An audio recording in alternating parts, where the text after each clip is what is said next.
If I had to conduct an experiment that would yield insight into neorealism, I'd build a time machine and travel to Italy circa 1952. I'd ask Vittorio de Sica to make a film using Hollywood actors like Montgomery Clift and Jennifer Jones.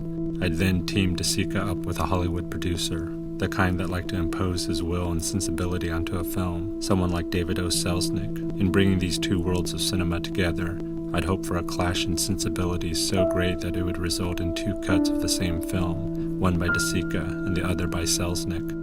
I would run these two films side by side and examine each cut, and in the difference, I would find something to say about the essence of neorealism.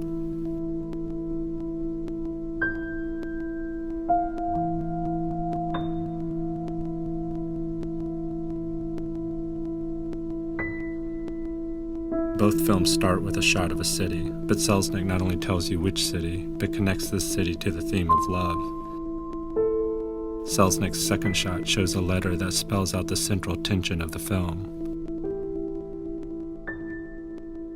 Meanwhile, de Sica's opening takes almost twice as long, but reveals far less. Already in the first few minutes, we can detect two distinct approaches to cinema.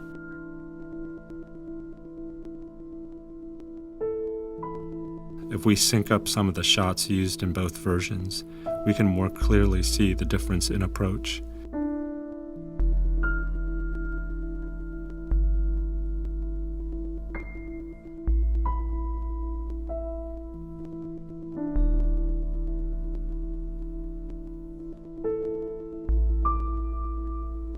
Selznick consistently prefers a shorter take than de Sica.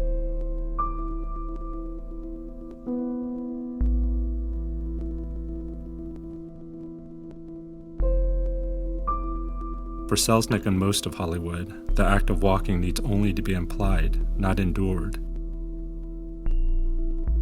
We can see this strategy at work in the following scene. De Sica shows Montgomery and Jennifer's entire walk through the restaurant, whereas Selznick implies this walk by jump-cutting through it. These in-between moments are what most movies seek to cut out, and yet it's these in-between moments that de Sica seems to be valuing. Syncing up another scene, we're able to see another value of de Sica, which Selznick sees as disposable, certainly contrary to Hollywood filmmaking. Note where Selznick cuts. This is a standard movie-making cut. In fact, most directors would have called cut on the set soon after Jennifer left the frame. De Sica, however, keeps rolling. He lingers on the space that the lead character has just left to stay on others who are still there or are about to enter the frame. This is a favorite move by de Sica. He does it throughout the film. His main characters leave a space, but his cameras don't follow, nor does he cut. He lingers on extras that we'll never get to know. For de Sica, these extras are fellow inhabitants, not extra, but vital, and therefore worthy of some time. By lingering, he decenters the primary characters.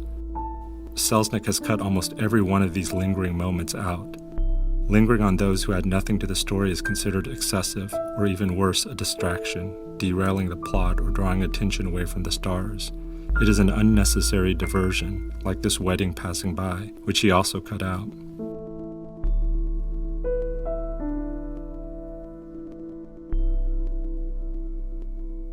What Selznick sees as waste and excess becomes the essence of a different kind of cinema and sensibility, in which shots linger and veer off to include others, in which in-between moments seem to be essential, in which time and place seem more critical than plot or story.